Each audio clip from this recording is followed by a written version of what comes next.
ঘটনা মূলত আমার দলিয়ার এখানে ডিওসির সামনে সঙ্গে একটা বাড়িতে নাকি সেখানে একটা তারা ইনস্টিটিউশন চালাচ্ছে, যেটার মধ্যে নাকি ওরা নাম দিয়েছে নেশামুক্ত কেন্দ্র, এমন করে একটা সংস্থা চালাচ্ছিল।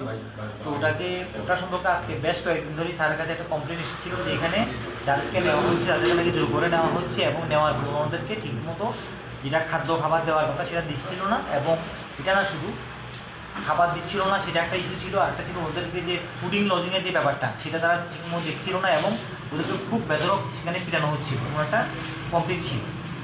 তো সেই হিসাবে এবং ওদের কোনো মেডিকেল চেক আপও করানো হচ্ছিল না অ্যাকর্ডিংলি। তো সেটা আমরা শুনে আসছিলাম। এখন আজকে আমি নিজে গিয়েও সেটা প্র্যাকটিক্যাল করলাম। সেখানে গিয়ে দেখলাম যে এখানে যিনি ম্যানেজার থাকার কথা বা ওনার যিনি এই সংস্থাটা উনি নেই, উনি আমাদের কথা শুনে আগে থেকেই স্পন্ডিং পালিয়ে গেছেন। তো সেখানে কি একটা ছেলেকে আমরা পাই যে নাকি সেখানে দেখাশোনার পরে সে বলছে সে যে বাচ্চা ছেলে 17-18 বছর একটা ছেলে, সে বলছে স্যার আমাকে জাস্ট এমনিতে বলেছে, আমি এই ব্যাপারটা মূলত জানি না। তো ওর থেকে তেমন একটা রেজাল্ট আমরা পাইনি। তো যারা ছেলেরা সেখানে থাকছিল, মানে যারা ট্রিটমেন্টের জন্য সেখানে তাদেরকে নিয়ে আসা হয়েছিল, তারা একটা অভিযোগ করেছে যে আমাদেরকে স্যার আমাদের ফ্যামিলির কাছ থেকে 5,000-7,000 টাকা করে নেওয়া হয়েছে, আমাদেরকে ভালো ট্রিটমেন্ট দেওয়া হবে বলে।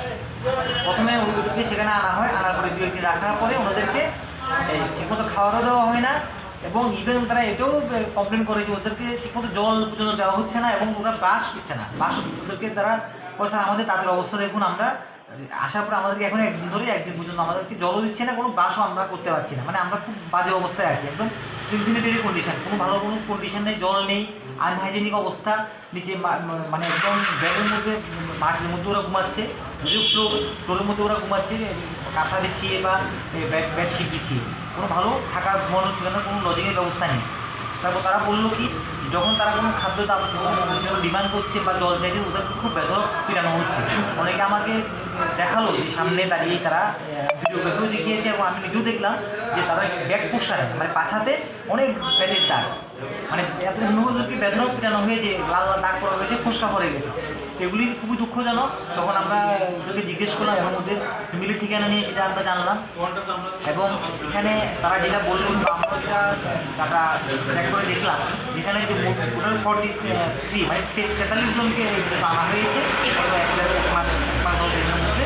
এর মধ্যে আমরা অনেকগুলি ছেলে পালিয়ে গেছে, অনেকগুলিকে তারা এখান থেকে নাকি মানে শিফটিং করে আর তাদের আরেকটা নাকি সংস্থা আছে বিশাল করে, ওখানে তারা শিফটিং করেছে।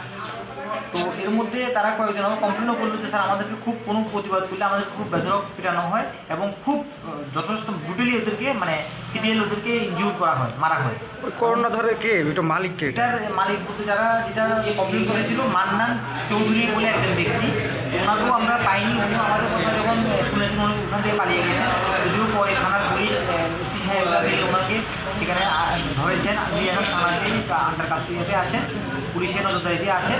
তো আমি অ্যাকর্ডিংলি সবগুলি দেখার পরে একটা চার্জের একটা সেখানে আমি একটা নোট রেখেছি, নোটটা আমি ওসি সাহেবকে এখন এফআইআরের মূলে এফআইআর করে সেখানে আমি জমা দিয়ে এসেছি।